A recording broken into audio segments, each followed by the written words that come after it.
정신과 수련 뭐라 생각하냐? 중요한 것은 사람들이 정신건강의학과에 갖는 편견 중에 해명하고 싶은 것이 있다. 할 얘기 좀 많을 것 같은데. 그렇죠. 저희가 궁합을 봤거든요. 그러니까 최악의 궁합. 얘는 베스트 궁합. 제가 느끼기에는 교수님의 의견이 조금 더 맞다고. 사회생활을 잘해.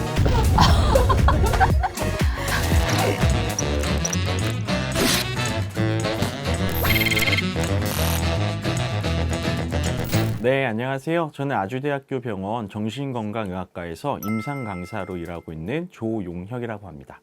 안녕하세요. 저는 아주대학교 병원 정신건강의학과 임상과정을 맡고 있는 신윤미라고 합니다. 네, 안녕하세요. 저는 아주대학교 병원 정신건강의학과 전공의 3년차를 하고 있는 김가희입니다. 정신건강의학과가 어떤 과인지 소개를 한번 부탁드릴게요. 정신건강의학과에서는 우울이나 불안 이런 정신과적인 어려움을 가지고 계신 환자분들에게 좀 도움을 드리는 일들을 하고 있습니다. 우리는 증상이자 삶을 다루는 의사들이기 때문에 친구가 되는 것이 가장 의사답고 가장 치료적이라고 저는 생각을 하고요. 혹시나 이제 내과적인 이제 질환을 같이 갖고 있어서 대학병원에서 오면 조금 더 맞을 것 같고요. 그다음에 입원을 조금 해야 되는 케이스 같은 경우들도 대학병원에서 좀 진료를 하면 조금 더 좋지 않을까 이런 생각들을 하고 있습니다. 그 교수님이 어떤 환자를 보는지도 궁금해요. 주로 소아 청소년들을 좀 담당을 하고 있습니다. 그래서 ADHD, 자폐증, 언어 발달 지연, 자해 이런 문제들을 좀 다루고 있습니다. 네. 우리 김가희 선생님은 어떤 환자를 보고 있습니까? 네, 저는 소아 파트 과장님이신 신윤미 교수님과 함께 소아 환자들을 좀 담당해서 보고 있습니다. 저는 지금 임상 강사 과정을 노인 정신의학으로 하고 있어서 치매나 노년기 우울증 이런 것들을 또 공부하고 있고요. 이제 조현병 쪽을 좀 주셔가지고 제가 조현병 환자분들을 열심히 만나고 또 공부하고 있습니다. 정신과라면 이것은 꼭 갖춰야 한다. 이런 게 있을 것 같긴 해요. 그래서 어떤 게 있을까요? 네, 제가 생각할 때는 이제 공감하는 능력, 사람에 대해서 이제 이해하고 오픈되어 있는 마음, 이게 되게 이제 중요한 것 같아요. 저는 이제 전공이니까 아직 좀 배우는 입장이고 열려있는 자세를 좀 갖추려고 노력을 많이 하고 있는 것 같아요. 그 임기영 교수님께서 저한테 정신과 수련 뭐라 생각하냐 그래서 막 이런저런 얘기를 했는데 중요한 것은 무력감을 받아내고 그대로 삭힐 줄 아는 능력이 가장 중요한 수련 과정이다 이런 얘기를 하셨어요. 그러니까 환자분들의 삶도 제가 어떻게 할 수 없는 것들이 많고 그런 무력감을 제가 버텨내는 힘, 능력이 정말 멋진 정신과 의사한테 필요하지 않을까 이런 생각을 저는 합니다. 그런 것들을 갖춰야 하는 건 잘 알겠으나 사람이다 보니까 좀 힘들 때도 있잖아요. 그럴 때는 멘탈 관리를 어떻게 하시는지 궁금해요. 저 같은 경우는 가족이 좀 중요한 것 같아요. 이제 집에 들어갔을 때 가족하고 좀 이제 편안한 대화를 나누고 힘들었던 거 좀 터놓고 이야기하고 좀 그런 시간을 가지면 다음날 다시 환자를 볼 수 있는 힘이 좀 생기는 것 같아서 가족의 역할이 좀 중요하지 않을까 싶습니다. 근데 가족하고도 마냥 화목할 수는 없잖아요. 남편과 싸울 때는 그렇게 정신과 의사스럽지는 않은 것 같습니다. 전 조용혁 쌤은 어떻게 하고 계신지 좀 궁금합니다. 저는 악기를 다루는 게 있어서 그걸 그냥 꾸준히 하고 있거든요. 손님 악기 뭐 하세요? 베이스 기타. 뭐 영상도 주세요? 너무 부끄러워. 교수님은 좀 어떤 거 갖다가 이렇게 스트레스 관리하고 그러시나요? 전공의 때는 동기들하고 얘기를 굉장히 많이 하고 이제 지금은 많이 걷고 이러는 것 같아요. 근데 이거 되게 중요한 것 같아요. 그러니까 내 마음을 누구보다 잘 알아주는 사람이 또 다른 같은 환경에 있는 정신과 의사니까 그거에 대해서 많이 털어놓기도 하고 저도 그 사람한테 어떻게 보면 상담을 좀 받는 거죠. 교수님의 상담사가 또 있다고. 환자들이 상담을 하는 것처럼 정신과 의사들도 상담을 할 수 있잖아요. 정신 분석이라고 하는데 좀 마음 편해야지 사실은 조금 환자들을 보거나 이럴 때도 잘 볼 수 있으니까 정신 분석을 받는 친구들도 꽤 있는 걸로 알고 있습니다. 네. 사람들이 정신건강의학과에 갖는 편견 중에 해명하고 싶은 것이 있다면 어떤 게 있을까요? 할 얘기 좀 많을 것 같은데, 그렇죠? 약에 대한 질문이 독하다, 그 다음에 약 자체를 평생 먹어야 되는 거 아니냐 하는데 저는 반대로 생각했을 때 평생 먹어도 되는 약이 개발된 시대에 살았기 때문에 저는 그게 또 일종의 축복이라고 생각도 해요. 여러 가지 연구 결과들은 그런 약들을 평생 복용했을 때 오히려 뇌나 삶이나 대인관계에 있어서 좋은 역할들을 한다는 결과들도 많습니다. 그래서 저는 이것도 일종의 조금 사회적인 편견이거나 낙인일 것 같기도 합니다. 제 생각에는. 취업할 때 정신과에서 상담받은 이력이 있으면 취업이 어렵다.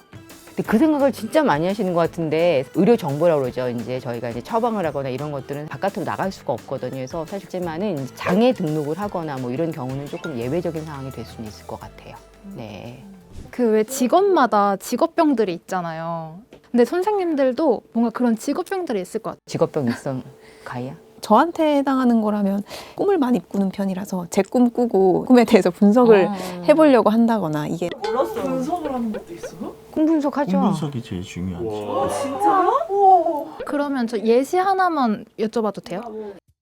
저 같은 경우는 반복적으로 꾸는 꿈이 있는데 엘리베이터를 탔을 때 층수가 이제 보통 뜨잖아요. 소수점으로 뜨고 혹은 분수로 뜨고 엘리베이터 문이 결국엔 열리면서 이제 밖에 나가면 벌판으로 나가게 되는 그런 꿈을 이제 한 20대쯤부터 꿨던 것 같아요. 근데 사실 뭐 그런 것들이 이제 불안이나 이런 것들을 반영하는 꿈이라고 생각은 하고 있는데 구체적으로 이제 엘리베이터가 무엇을 의미하는지 소수점이 무엇을 의미하는지 이런 것들을 이제 좀 고민해보는 것들이 아마 꿈 분석에 이제 해당할 것 같고 꿈 해몽 이런 거하고 좀 다르고 그냥 딱 A 하면 B 이렇게 하는 건 아니고요. 그 사람의 성격 구조나 아니면 최근에 뭐 이벤트나 어떤 무의식적 뭐 일들을 조금 알고 있는 상황에서 정리해가지고 분석을 하는 거기 때문에 신기하긴 하다. 든 있는 것 같아요. 그건 의미 있는 거죠. 일하면서 뿌듯한 순간은 없으셨는지. 근데 저는 사실은 이제 소아정신과 의사니까요. 다른 과 질환처럼 잠깐 치료하고 수술받고 막 떠나고 이러는 게 아니라 사실은 굉장히 오랫동안 보거든요, 얘네들을요. 10년을 보는 친구들도 있고 20년을 보는 친구들도 있어요. 그러다 보니까 얘네들의 삶이나 인생을 같이 이제 공유하고 이제 좋아지는 걸 보고 성장하는 걸 보고 발달하는 걸 보는 경우들이 꽤 있는데 이제 그렇게 해서 어느덧 이제 뭐 9살 때 봤던 애가 이제 20대가 돼가지고 학교를 들여보내고 사회생활을 하고 뭐 이럴 때쯤 되면은 갑자기 이제 굿바이를 하는 날이 언젠가 오죠. 그런데 이제 사실 너무 좋기도 하지만은 좀 뭉클하기도 하고 네, 그럴 때가 있어요. 뭐 저는 환자분이 정신과 증상 때문에 자기 스스로 자기 한계를 만들어 놓고 계시는데 그거를 조금씩 깨실 때가 되게 보람이 되는데 이를테면 이런 거죠. 나 조현병 환자인데 선생님 저 뭐 직장이 어디 있어요? 저 뭐 여자친구가 어디 있어요? 뭐 이랬던 사람인데 같이 계속해서 이제 회복에 대해서 얘기하고 증상도 조절되고 하면서 직장을 찾거나 뭔가 자기의 삶을 방향과 모습으로 만들어갈 때 되게 보람이 차고 아 이건 정신과 의사 아니면 이런 보람은 못 느끼겠다 이런 것들이 하나 있고 또 하나는 친구라고 환자가 종종 얘기해 줄 때가 있어요. 선생님은 제 좋은 친구였어요. 이런 말 들을 때 되게 감동이 있죠. 예. 제일 좋은 거 아니야, 그게? 요즘에 MBTI가 되게 유행이에요. 네. 심지어 소개팅 나갈 때 물어본대요. 와, 그 정도로. 그러니까. 장난 아니에요. 일단 MBTI가 뭔지 교수님께서 설명을 해주시고. 네, 되게 역사가 오래된 심리학적인 어떤 검사 도구인데요. 사람의 성격을 4가지 유형으로 이제 분류해서 그 조합에 따라 16가지 정도의 이제 성격을 띈다 이렇게 설명을 해주는 거죠. 지금 사전에 검사를 해달라고 요청을 드렸어요. 그래서 본인이 어떤 결과가 나왔는지 아시죠? 네. 제가 제안 드릴 거는 서로가 서로 거를 해줄 거거든요. 그러니까 예를 들어서 1번이 펠로우 선생님이에요. 그러면 두 분이 이거를 선택해 주시는 거예요. 그래서 일치하는지 일치하지 않는지. 야. 예. 하셔도 될 것 같은데. 예. 감정보단 이성을 따르는 편이다. 전 약간 동의? 다른 사람이 울고 있는 모습을 보면 울고 싶어진다. 나 이건 동의. 예. 휴식을 취하게 되는 집안일을 먼저 끝내기를 원한다. 비동의. 비동의. 다른 사람의 감정을 이해하기 힘들 때가 많다. 비동의. 이거는 약간은 좀 이렇게 헌정 질문처럼 이건 당연히 비동의를 눌러드려야 되는데 비동의가 살짝 약하네. 비동의 완전 비동의.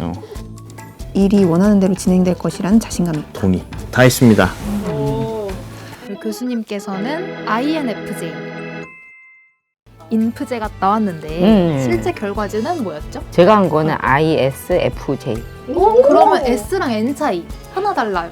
근데 그게 집단이 아니라 저 약간 평균 정도에서 왔다 갔다 하는 거라 사실 크게 차이는 없을 것 같아요. 예.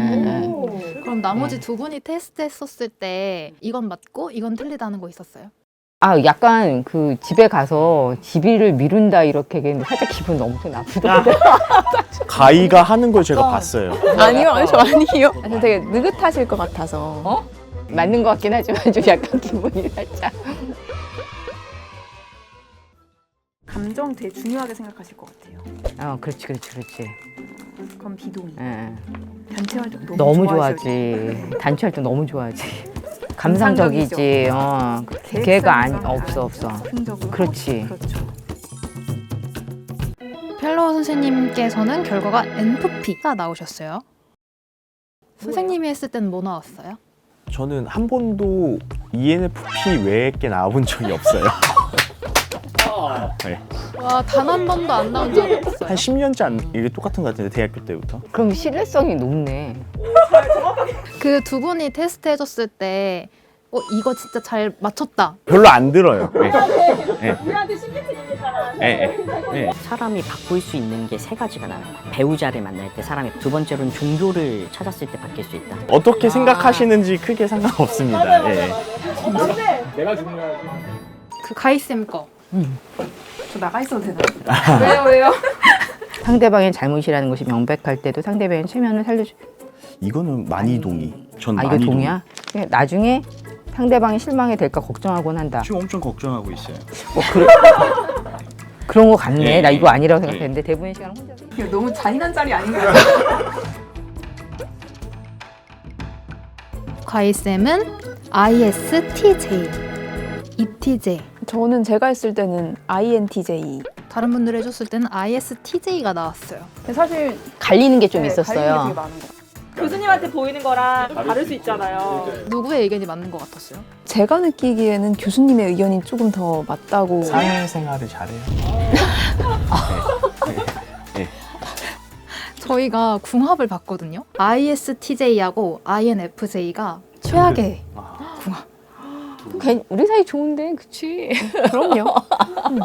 그리고 ENFP하고 INFJ는 가장 좋은 관계예요. 베스트 궁합. 이렇게? 아. 그건 아닌 것 같은데.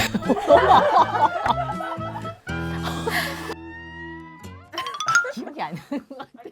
그 사실은 이렇게 이제 같이 얘기하거나 이럴 수 있는 기회가 최근에 코로나 때문에 많지는 않았었던 것 같은데 서로 알고 되게 재미있는 시간이었던 것 같아요. 그런데 사실 저희 정신과 의사들은 많이 쓰지는 않아요. 다른 좋은 도구들도 여러 개가 있거든요. 다만 이제 환자 스스로가 본인이 생각했을 때 본인이 뭐 내향형인지 외향형인지 뭐 이런 것들을 어떻게 스스로를 평가하고 있는지를 아는 데는 좀 도움이 될 수 있을 것 같아요. 네, 좋아요. MBTI 여기서 이렇게 마무리하고 촬영 소감 이야기해 주세요. 근데 저 같은 경우는 이제 정신과 의국에 있으면서 많은 것들을 알아가고 있고 성장해가는 것 같아서 정신과 의사로서 이제 거듭나는데 굉장히 좋은 환경이라고 생각하고 좀 더 이어서 하자면은 최근에는 이 디지털 정신건강관리 앱도 만들고 VR 기계 같은 것도 만들고 하면서 이제 계속해서 연구를 하고 있어서 사실 이 정도 인프라를 갖추기가 쉽지 않거든요. 그런 부분에서도 아주대 정신과는 분명히 또 강점이 있다고 좀 생각이 됩니다. 진료만 하는 것뿐만이 아니라 다양한 지역사회 일들을 좀 하고 있거든요. 해바라기 센터도 하고 있고 수원시에서 하고 있는 각종 정신건강보건센터들도 하고 있어서 여러 측면에서 좀 일을 할 수 있고 배울 수 있는 정말 좋은 과라고 생각을 합니다. 그래서 혹시나 저희 아주대병원 정신과에 관심이 있으신 분들은 언제든지 환영합니다. 네. 좋아요, 댓글, 구독 알림 설정 부탁드려요.